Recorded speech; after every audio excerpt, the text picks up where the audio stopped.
Hey student, today we will discuss some topic about lesson number 7 of your history, that is weaving and smelting industries. So here we have left the topic here, Indian textiles in the European market. By the early 18th century, worried by the popularity of Indian textiles, wool and silk makers in England began protesting against the import of Indian cotton textiles. In 1720, the British government enacted a legislation banning the use of printed cotton textile chint in England. Interestingly, this act was known as the Calico Act. तो जो 18वीं शताब्दी के शुरुआती दशकों में जो भारतीय कपड़े की जो बहुत ज़्यादा प्रसिद्ध हो गया था वो इंग्लैंड में, तो वूल और सिल्क क्लॉथ मेकर जो इंग्लैंड में थे उन्होंने विरोध करना शुरू किया कि इंडियन कॉटन टेक्सटाइल वहां पर नहीं बिके.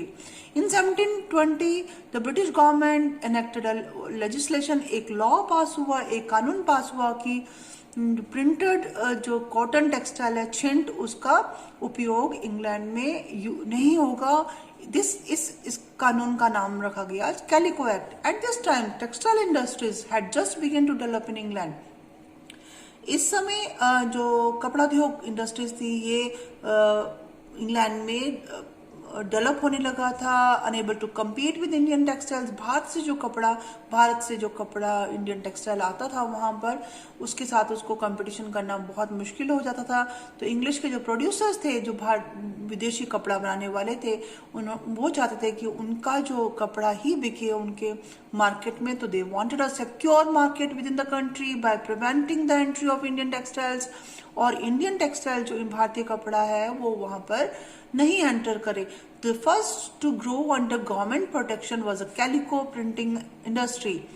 तो पहली जो इंडस्ट्री जो गवर्नमेंट की सुरक्षा में जो प्रिंटिंग इंडस्ट्री डेवलप हुई वो थी Indian calico industry. Calico industry में भारतीय डिजाइन्स, इंडियन डिजाइन्स पर इमिटेटेड, उनकी भारतीय डिजाइनों की नमूनों की कल्पना होती थी और उनकी नकल की जाती थी और उनको प्रिंट किया जाता है इंग्लैंड में वाइट मसलिन और प्लेन अनब्लीच्ड इंडियन क्लॉथ में. जो ऐसा क्लॉथ इंडियन क्लॉथ था वो जो कि अनब्लीच्ड था, जिसमें कलरिंग नहीं की गई थी, उसको ब्लीच नहीं किया गया था.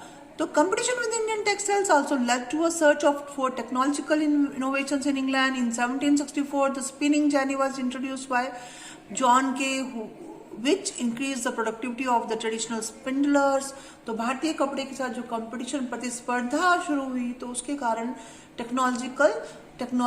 तकनीकी में आविष्कार, इनोवेशन शुरू हुए इंग्लैंड में. 1764 में स्पिनिंग जेनी का इन्वेंशन हुआ, जॉन के ने किया, जिससे कि जो प्रोडक्टिविटी थी, जो उत्पादन क्षमता थी ट्रेडिशनल पारंपरिक स्पिंडलर्स की, वो बढ़ गई. इन 1786 और रिचर्ड आर्कराइट ने 1786 में स्टीम इंजन का आविष्कार किया. स्टीम इंजन के आविष्कार होने के कारण जो टेक्सटाइल इंडस्ट्रीज थी वो बहुत ज़्यादा स्प्रेड होगी. टेक्सटाइल इंडस्ट्रीज और ज़्यादा फलने फूलने लगी क्योंकि अब उनके पास पावर थी, steam power that can be used to make the cloth with immense quantity. वो बहुत ज़्यादा क्वांटिटी में प्रोड्यूस होने लगे और साथ में वो सस्ते भी थे. However Indian textiles continue to dominate world trade till the end of the 18th century. भारतीय कपड़ा जो था वो वर्ल्ड संसार के जो व्यापार पर 18वीं शताब्दी के अंत तक छाया रहा. European trading companies, the Dutch, the French and the English made enormous profit out of this flourishing trade. इस जो फलने फूलने वाले व्यापार के कारण जो डच, फ्रेंच और इंग्लिश कंपनी से जो व्यापारिक कंपनी उन्होंने बहुत ज़्यादा लाभ कमाया. They made enormous profit out of this flourishing trade. These companies purchased cotton and silk textiles in India by importing silver दे करके ये लोग चांदी या सोने के रूप में, चांदी के रूप में उसको पे करते थे और साथ में उससे कॉटन या सिल्क खरीदते थे इंडिया से. पर जब English east India company they gain political power in Bengal after 1764, it no longer had to import precious metal to buy Indian goods. उन्हें इंग्लैंड से और प्रेशियस मेटल लाने की जरूरत नहीं थी, कीमती मेटल चांदी वगैरह, ताकि कि वो कॉटन या सिल्क खरीद सके। अब वो भारत का ही पैसा जो कि रेवेन्यू कलेक्ट करके, टैक्स कलेक्ट करके इंडियन से लिया जाता था, उसी पैसे को वो व्यापार में लगाने लगे और इस तरह से और ज्यादा वेल्दी होते गए। तो यहाँ पर हम पढ़ रहे हैं we were the major centres of weaving in the late 18th century. कहाँ पर ज्यादा बुनाई का काम इंडिया में होता था, तो these were the places. Now you can just who were the weavers? You can just go through this. Who were the weavers? Weavers कौन थे? बुनकर कौन थे? Weavers often belonged to the communities that specialized in weaving, जो कि बुनाई में expert थे। Their skills were passed on from one generation to the another. उनका जो कुशलता थी, कार्यकुशलता, वो एक जनरेशन से दूसरी जनरेशन में पास होती थी। The Tanti weavers of Bengal, the Julahas or Momin weavers of North India, Seal and Kolkar and Devang of South India, they were the famous community famous for weaving. The first stage of production was spinning. पहली जो stage थी, पहली जो सीढ़ी थी वो production की, वो स्पिनिंग थी। स्पिनिंग मतलब स्पिनिंग मीन्स कि जो थ्रेड को उसको स्पिन करना, थ्रेड बनाना कॉटन रोल्स का, तो वो ये वुमेन्स करते थे। द चरखा and the takli were the household spinning instrument.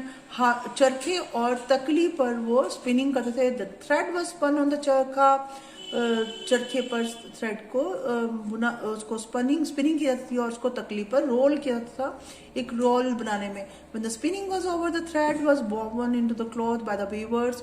बुनकर उससे क्लॉथ बनाते थे। In most communities, weaving was done mostly by the man, और बुनाई जो की जाती थी वो मैन करते थे। और for colored textiles, thread was dyed by the dyers known as Rangrez.